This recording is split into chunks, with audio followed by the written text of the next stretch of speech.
One wrong move, and the king would die. A simple man got the task to protect the king from Absalom. No sword, no army, just his words. To save David, he pretended to be one of Absalom's men. At last, he convincingly fooled him and led Absalom into his own trap. Men were coming to kill the king. That was the plan from the very start. To take David's head, tear the kingdom out of his hands, and leave nothing of his rule behind. And the only thing standing between that plan and the king's death was one quiet servant with no sword and no army at all. His name was Hushai. He was known as the king's friend. It was a title other men spent their whole lives trying to earn. He had no riches and no soldiers under his command. What he had was something harder to take away: the trust of a king.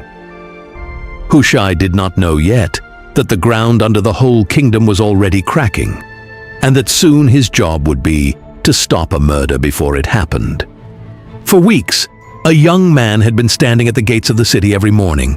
He greeted every person who walked by. He listened to their problems. He told them that if he were judge, things would be fairer.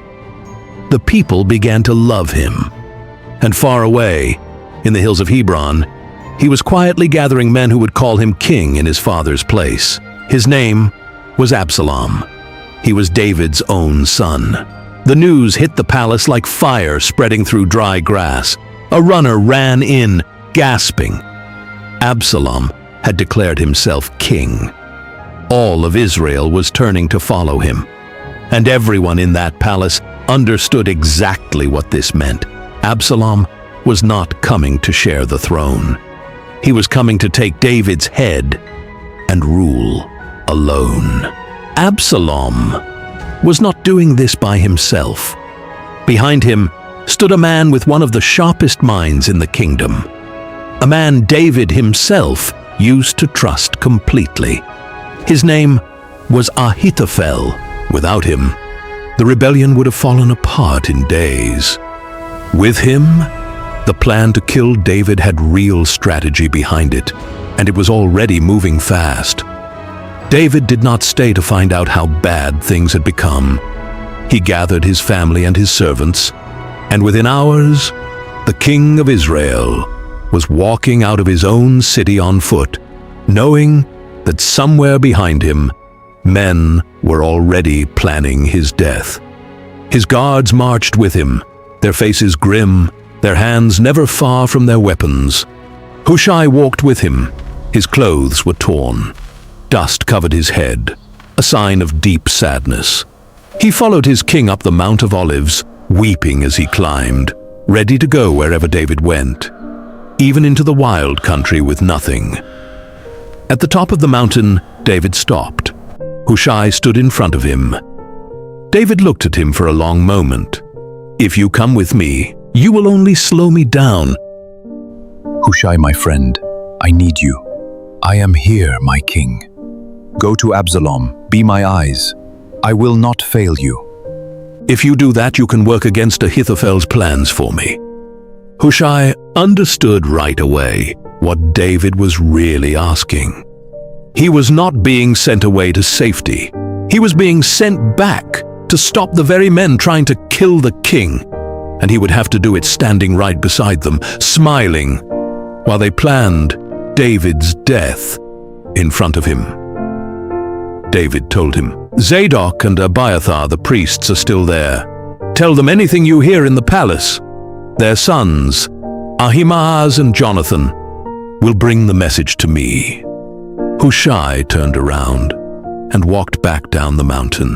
He was walking away from his king and straight back into the city he had just escaped, back toward the very men who wanted David's head on a spear. While Hushai walked back into the city, David kept moving the other way, deeper into the wild country. On that road, a man ran out from a small village, shouting curses and throwing stones at David, screaming that he was a murderer who deserved to lose everything. At that very same time, on the road into Jerusalem, Hushai walked calmly through the gates, wearing the face of a loyal friend, straight toward the men trying to put David in the ground. Absalom had just entered the city himself.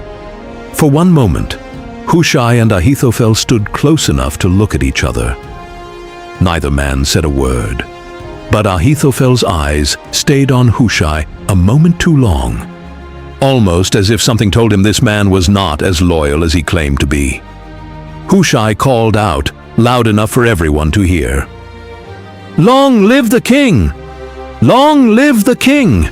Absalom turned and looked at him. He did not smile. His eyes moved slowly over Hushai's torn clothes, his dusty head. Guards stood close by, ready to strike at the wrong answer. "Is this your loyalty to your friend?" Absalom asked. "Why didn't you go with David?" No one moved. For a moment, everything hung on what Hushai would say next. If Absalom did not believe him, there would be no second chance. Hushai did not look away. "No," he said. "Whoever the Lord and the people of Israel have chosen, I will follow. I served your father. Now I will serve you." Absalom studied him a little longer. Then he believed him. Hushai was welcome to Absalom's inner circle, given a seat among the men deciding the future of the kingdom, while his true loyalty stayed with the king they were trying to destroy. Every day after that, he sat in rooms where other men spoke openly about ending David's life, and every day he had to nod along as if he wanted the same thing they did. Soon, the most dangerous night of Hushai's life began. This was the night the rebellion would decide exactly how David was going to die. Ahithophel stood before Absalom with a plan already in his mind. "Give me 12,000 men," he said. "I will go out tonight after David. I will catch him while he is tired and afraid, and everyone with him will run. I will kill the king myself, alone, and bring everyone else back to you." It was a plan built entirely around one single goal: David's death, that very night, before he had any chance to prepare a defense. The plan pleased Absalom right away. It pleased every man in the room. It was fast and simple. David, tired and unguarded out in the open country, would have no time to escape it. Then Absalom paused. "Call Hushai too," he said. "Let us hear what he thinks." Hushai walked in, already knowing exactly what this meant. If Ahithophel's plan went forward tonight, David would be dead by morning, and the entire reason David had sent him back into this city would die with him. Absalom asked him plainly, "Should we do as he says? If not, speak." Hushai chose his next words carefully, because the king's life now depended entirely on what he said in the next few seconds. One wrong word, one plan that sounded weaker than Ahithophel's, and Absalom would send his men out that very night with nothing standing in their way. "This time," he said, "Ahithophel's advice is not good." The room went silent. Every eye turned to him. "You know your father and his men," Hushai said, facing Absalom. "They are strong fighters, and right now their hearts are bitter, like a bear that has lost her cubs. Your father is a man of war. He will not be sleeping out in the open, where 12,000 men could easily find him. He has likely already hidden himself somewhere no one would think to look." He let his words sink in before going on. "If your men attack first, and even a few of them fall, word will spread that your army has been beaten. Then even your bravest soldiers will lose their courage. Everyone in Israel knows your father is a fighter, and that his men are brave." Then Hushai offered something else. Not Ahithophel's quick strike in the dark, but something much bigger. Something that would still end with David's death, but in a way far slower, far louder, and far more tempting to a young man who wanted to be remembered as a conqueror. Gather all of Israel to you, from one end of the land to the other, as many as the sand on the shore. Lead the army yourself. Then we will find David wherever he is and fall on him like dew falling on the ground. Not one man with him will survive, and if he runs into a city, we will bring ropes and pull it down stone by stone." It was a plan that put Absalom at the center of his own story, leading a massive army himself, instead of waiting at home while someone else brought him his father's head. Absalom and everyone in the room agreed at once. "Hushai's advice is better than Ahithophel's," Absalom said. None of them understood what had really just happened. It was not only Hushai's clever words that won the room. It was the Lord working through those words to undo Ahithophel's plan completely, so that the disaster meant for David would fall on Absalom instead. The one night that could have ended with David's head taken in the dark had just slipped away, and no one in that room realized it. Only one man understood exactly what had happened. Ahithophel said nothing. He watched the room praise another man's plan over his own. He stood up, walked out, went home, saddled his donkey, and rode to his own town. There he put his affairs in order. Then he took his own life. Hushai had no time to think about what had happened to him. He was still standing inside a city that would kill him the moment they learned the truth. And the mission was not finished. David was still in danger, and the clock had already started counting down again. He went quickly to find Zadok and Abiathar the priests and told them everything. What Ahithophel had planned and what he had said instead. "Send word to David right now," he told them. "Tell him not to stay the night at the river crossing. He must cross the Jordan, or he and everyone with him will be caught and killed." The priest's sons, Ahimaaz and Jonathan, were waiting just outside the city, careful not to be seen coming or going. A servant girl carried the message to them in secret, slipping out through the back streets where no guard would think to stop her. But a boy spotted them and ran to tell Absalom.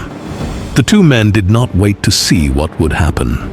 They ran to a house in a nearby village and climbed down into a well in the yard before anyone could catch sight of them.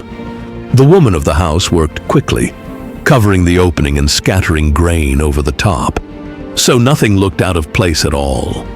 When Absalom's men came running up the road looking for them, she answered without hesitation, her voice calm. "They were here," she said, "but they crossed the stream already." The men searched the house. They searched the yard. They found nothing. Once the searchers were gone, Ahimaaz and Jonathan climbed out and ran through the night to find David. "Get up," they told him. "Cross the Jordan now." And they told him everything Ahithophel had planned against his life. David did not wait. That same night, he and everyone with him crossed the Jordan River. By sunrise, not one of them remained on the other side, and the plan to catch him in the open country had failed completely. Absalom gathered his army exactly the way Hushai had told him to, as many men as the sand on the shore, and crossed the Jordan after his father, still believing this army would bring him David's death, and the whole kingdom in one stroke. The two armies met in the forest of Ephraim, and there the war that had begun with one single goal, the death of the king, was finally decided. Absalom's men fell before David's soldiers. Absalom himself died there, caught in the branches of a tree as he tried to escape, and the mission that had started with his father's head never reached its end. Far from the battlefield, Hushai heard the news the same quiet way he had done everything else in this story. Without a throne, without a sword, without most people ever knowing what he had truly done. These videos take hours and hours to make. If you could please like and subscribe and comment which country you are watching this from.